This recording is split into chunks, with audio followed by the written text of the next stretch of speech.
The History of a Lily by Letitia Landon. It grew within a lonely dell, where other flowers were growing, a sweet companionship, to tell how fair the spring was blowing. Like some lorn lady, mournfully with love unpitying dropping, and had declined, a young ash tree above a bank was stopping. So when the hottest sunbeams came, they fell with softened splendour, green shadows made the noontide flame almost as moonlight tender. And violets around them grew, and in the rainy weather opened the urns of April blue and flung forth sweets together. In all the pebbles a small brook, its pleasant chime was ringing.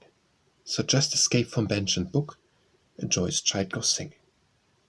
The bees came every sunny noon and gathered golden treasure, and with their blithe wings, lulling tune, paid for their morning's pleasure.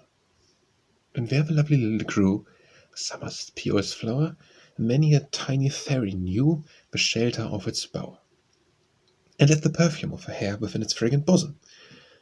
The youngest through the midnight air was pillowed in that blossom, and breathed within its haunted cell a charm of gentle fancies, such dreams and hopes as from the spell of early youth's romances.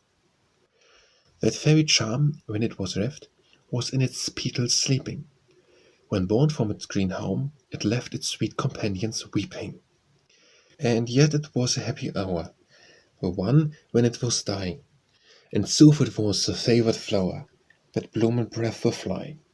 'Twas pleasant so to fade away, the fond eyes on it gazing, and wishing that it still could stay, with words of tender praising. It died as I could wish to die, untouched by coming sorrow, no dropping head, no languid eyes, such as would come tomorrow.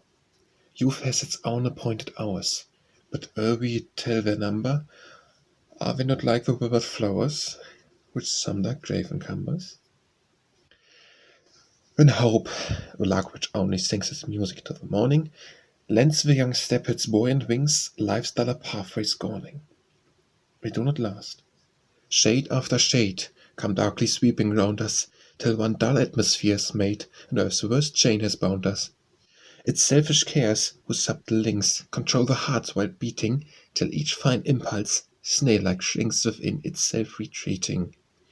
Its heartlessness, its cold deceit, the unkindness of the many, till drown ourselves like those we meet, we are as false as any. But thou didst perish in thy prime, sweet lily, in thy sweetness. No cause, in thy soul's summer-time, hadst thou to mourn its fleetness. Do the blue violets weep for thee, but friends of thy green dwelling? And mid the cowslip bells the bee and gentle dirge is knelling.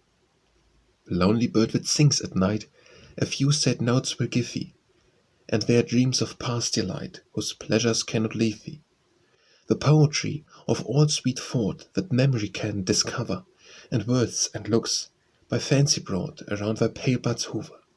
Then sleep like an embalmed one amid joy's precious embers, thy spirit and my heart are gone to what the past remembers.